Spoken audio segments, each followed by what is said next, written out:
Good day everybody, welcome to today's video. We're going to talk about cooling issues in your Jeep Wrangler, TJJK.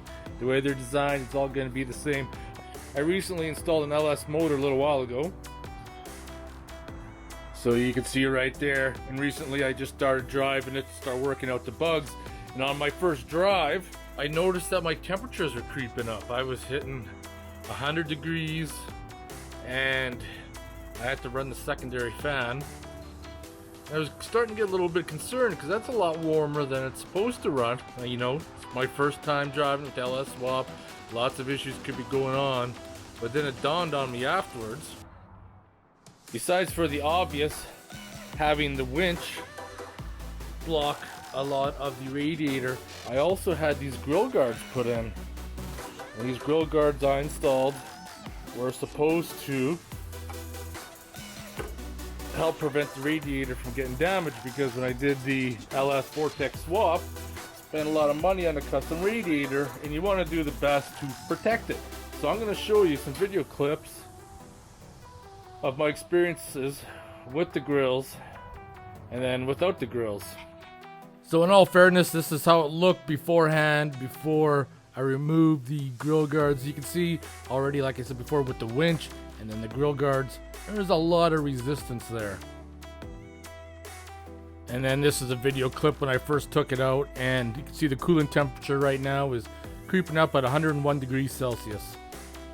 And this was just from highway driving, just to take it out for a run, its shakedown run, stretch its legs, see if there's any issues. So I was not working the Jeep hard by any means at all.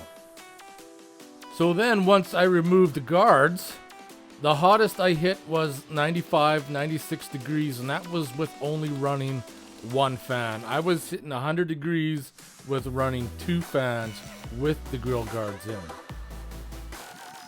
But most of the times I was running at about 91 degrees, which is quite a bit cooler. The transmission temperatures did not change though. I was running at 210 no matter which way I had the line swapped, so that was unaffected.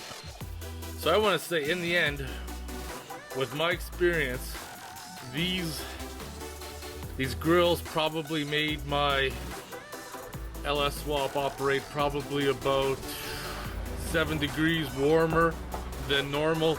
Made no difference in the transmission temperature, of course, but 7 degrees can make a big difference. And I wasn't even out wheeling yet. What's going to happen if I go out wheeling? So in the end, my food for thought: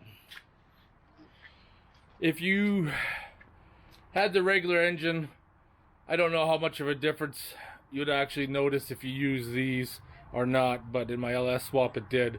So I want to know if you guys have used these grills as well, if you had any issues as far as heating up goes. With all that being said, if you guys have any questions or comments, post them below, and subscribe to my channel if you'd like to check out all these videos. The whole build's on there.